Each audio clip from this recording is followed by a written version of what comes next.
Hello students, how are you? So today we are going to start with our second lesson, that is Introduction to Java.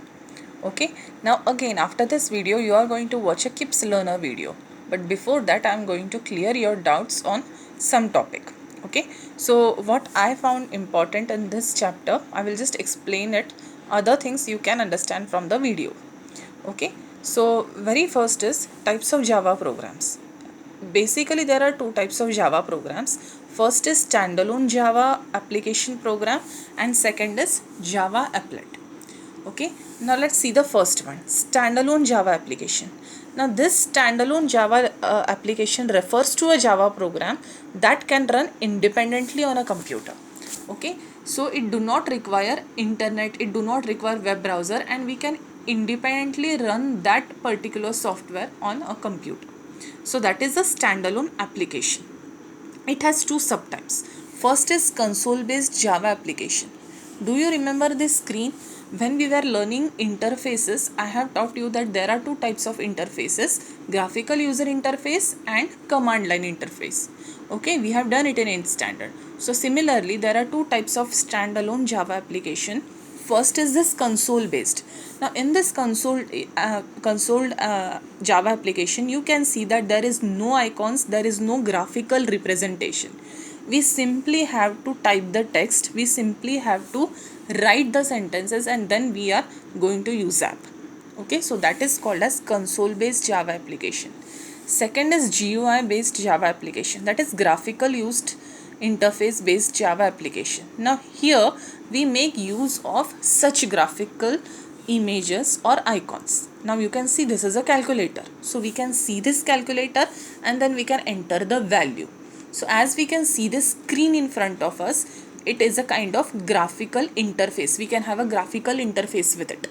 So it is called as graphical user interface based Java application. Whereas in console based, we don't have such kind of icons or graphics. So we have to write the complete text here and we have to communicate or interface through commands. Okay, so these two types are the subtypes of standalone application. So remember that standalone application is a kind of application which is running totally independent on a computer. It don't require any web browser or internet.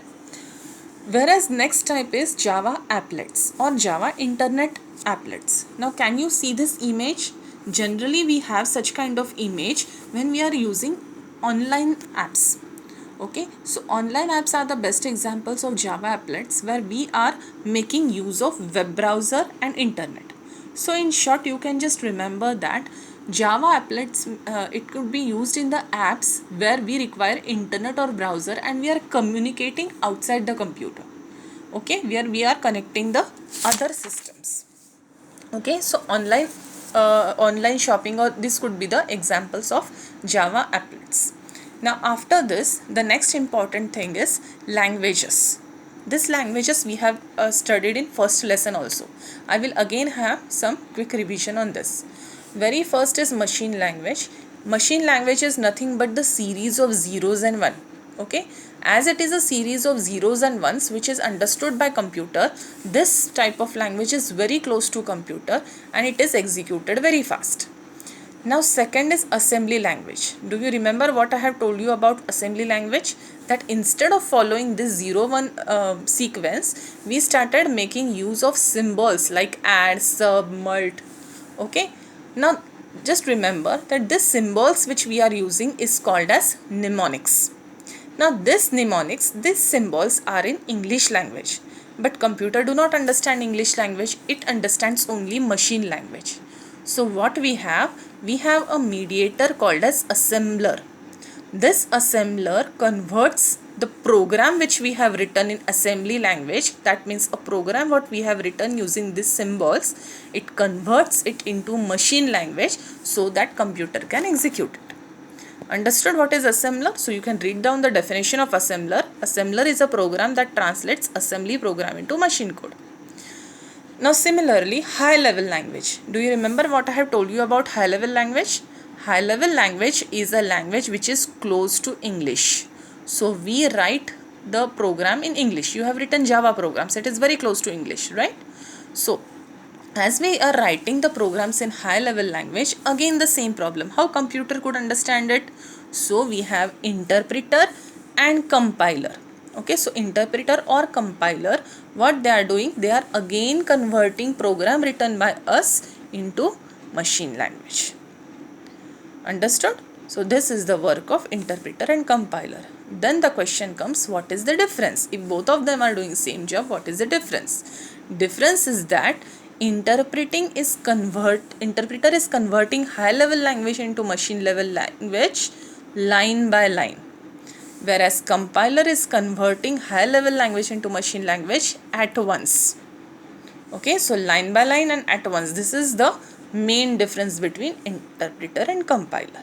Okay, just read down the definitions, it will be very clear too.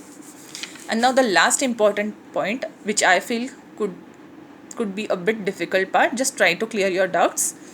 Traditional compilation process means traditionally how we used to compile the programs. I hope you all know that you are writing a program, we are compiling it, and then we are executing it. This is a normal way of doing the programming. Okay. Now what is source code? Source code means program written by a user, program written by you or me. Now generally what happens, if I am writing a program in Windows operating system, I am compiling it and it could be executed only on Windows. If I am writing a program in Unix operating system, it is compiled and executed only in Unix. Similarly, whatever is operating system I am working, I have to write, compile and execute my program on same machine, same operating system, right? Now, how Java compilation is different from this?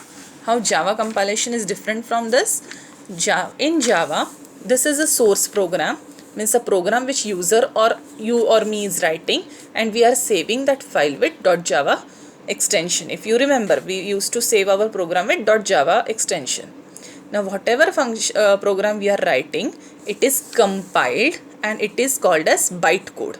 After compilation, what we get is bytecode. Bytecode means .class file. Do you remember? If you check your programs, if you have saved it, or the next programs what we are going to do, just check how it is saved. We save the program with .java extension, and after compiling we get one more file which is called as .class file. Now what is speciality here? This .class file what we get, this bytecode what we get, it could be executed in any of the operating system. Okay, once we get this .class file, we can execute it on any operating system.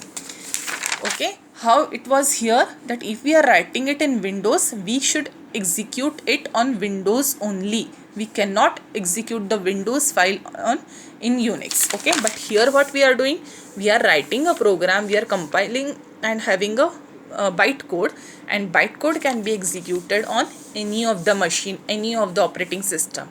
But that operating system should have this. This is called as JVM, Java Virtual Machine. Okay, that means Java should be there. This files of Java should exist here, any of the operating system. Then we get a bytecode and we can execute it anywhere. So this is how Java compilation process is different from traditional compilation process. So these were the points which I found was tougher, so I explained you. Still you go through the PDF, you watch other video which I am sending and try to clear your doubts. Okay, and don't worry, still if your doubts are not clear, we are going to have a Zoom session. Okay, in that I will try to clear it more. Okay, so if you have any problem right now, you can message me personally. Don't worry. Okay, so all the best, and complete your assignment and Google test. See you in next lecture then.